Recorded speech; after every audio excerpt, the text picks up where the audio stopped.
is found again under Article 81, or rather 86, sorry, 2, where counting is involved of votes cast, and Article 138.4, which then sets the criteria for declaration under Article 138.10. So then it is my humble submission. Even as the state of the law remains in flux, there is a standard by which we can determine the validity or invalidity of an election, and that is my humble submission on that point.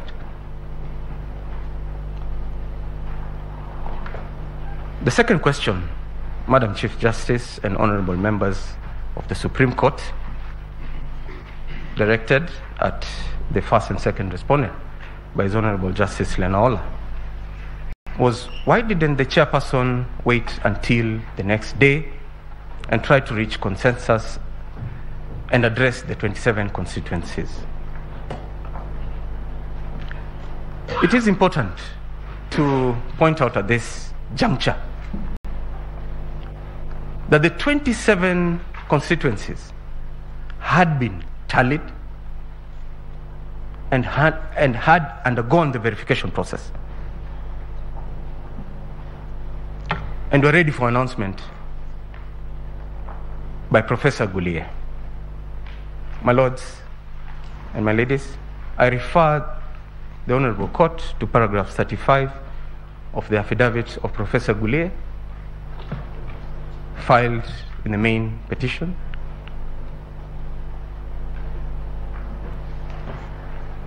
And as to the circumstances why the chairperson opted to declare the results on the very day that he did, the explanation is to be found in paragraphs 86 and 111 of his affidavit. But if I may summarize, he made considerations concerning security of his staff, who at that particular point in time were suffering arrests, abductions, and injuries to officials, including commissioners. In his mind, it was prudent to conclude the exercise since Article 138.3c had been fully satisfied. And there was a legitimate expectation that the results were to be declared on the 15th of August, as had been announced on that very morning.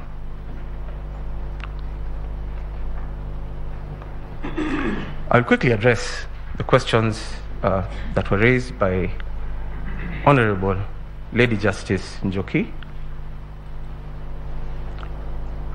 The term commission used in multiple senses. How do we know which sense is applied when? My quick response: it is a question of the context in which the term commission is used. Section 2.1 of the IEBC Act defines the commission to be the IEBC. Section 11A then breaks it down further to provide that there is that policy organ which is then constituted of the commissioners, including the chairperson, which then tasks itself with oversight, strategy, and policy, and the secretariat that then deals with administrative issues on a day-to-day and executing matters of policy that then the commission, or rather the membership of the policy organ, directed. Therefore, in my humble submission, it's a question of context on how the term is used.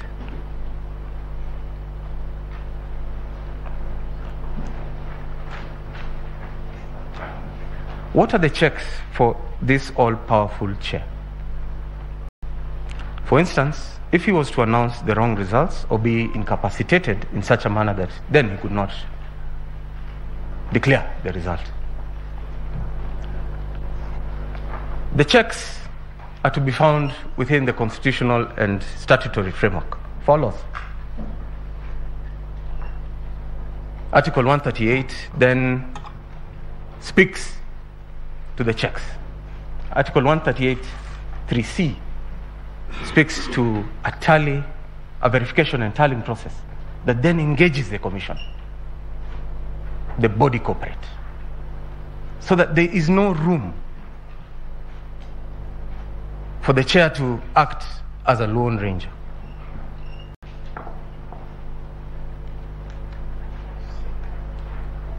And while I'm at this point, it is important to point out that in this particular case, Article 138 3C was fully satisfied. My lady, my lords, a narrative has been created that certain commissioners were given roles, services.